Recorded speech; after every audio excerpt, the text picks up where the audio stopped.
Hi everyone, in this quick video I will show you how you can use Excel to figure out how much more quickly you can pay off your credit card balance when you transfer that balance from your current credit card to a new one which is possibly offering you a lower promotional APR. So some of you may have encountered this. You open your mailbox and you see a letter which says, hey, if you have a credit card on which you have an outstanding balance and you're maybe paying something like 17, 18, even 20% APR on that, why don't you move that balance over to our credit card, and maybe for a year, maybe 2 years, maybe longer, you'll only have to pay say 10% or 7%, sometimes even 0% APR. And so this is a way that credit card issuers entice you to move your outstanding debt to their credit cards. And the question is that if you do that, but continue to make a fixed payment against that balance, how much more quickly can you pay off your outstanding debt? So here is a question to illustrate that idea. So your Christmas ski vacation was great, but unfortunately it ran a bit over budget. Okay, all is not lost. You just received an offer in the mail to transfer your $15,000 balance. Wow, that was an expensive ski vacation. Okay, $15,000 balance from your current credit card, which charges an annual rate of 18.6%, to a new credit card charging a rate of 9.2%. The question is, how much faster could you pay the loan off by making your planned monthly payments of $275 with the new card? Okay, so the question is, if you have decided that you will pay every month $275 against your outstanding balance, regardless of which card you have, how much more quickly will you pay off the $15,000 on your new card with a lower APR? That's the first question.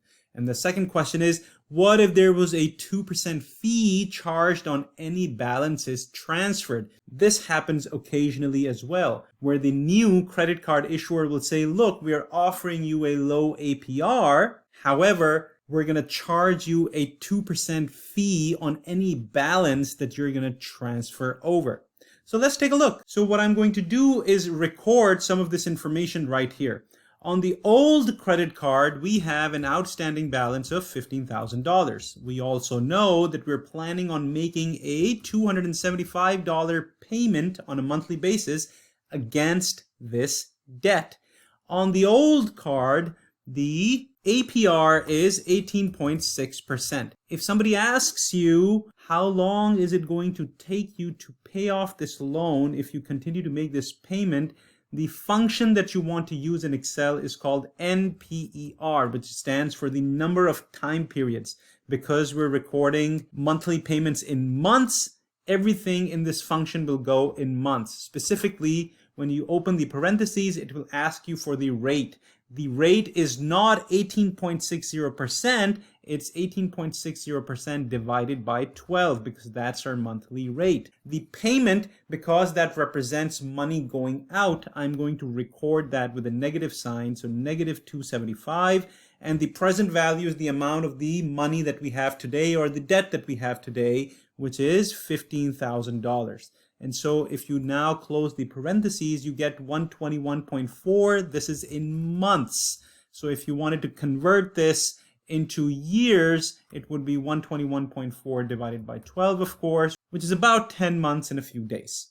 So this is years. Okay, now I can take the same information. I'm going to paste it here, but on the new card, while it is true that the monthly payment I'm going to make is the same, the outstanding balance is the same because I'm transferring $15,000 over to the new card, the APR on the new card is 9.2%.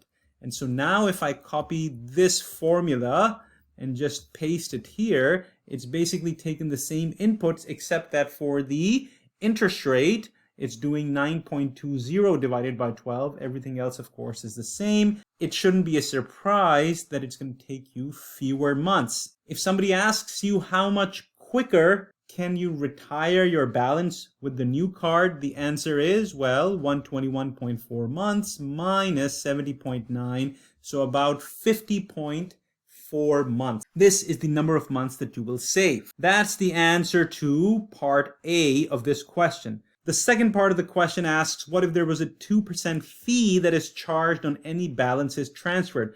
When you're going to take 15,000 from your old card and transfer it to the new one, you'd have to pay 2% of the outstanding balance. How much is that? Equal to 2% times 15,000, which is $300. So on the new card then, your outstanding balance will not be 15,000, but 15,300. If you do that, then it's going to take you a couple of months extra, which means that now you will only save 48 months. Hey, it's still a pretty significant saving. And so that is how you can figure out the number of months you will save by transferring your balance from one card to a new one.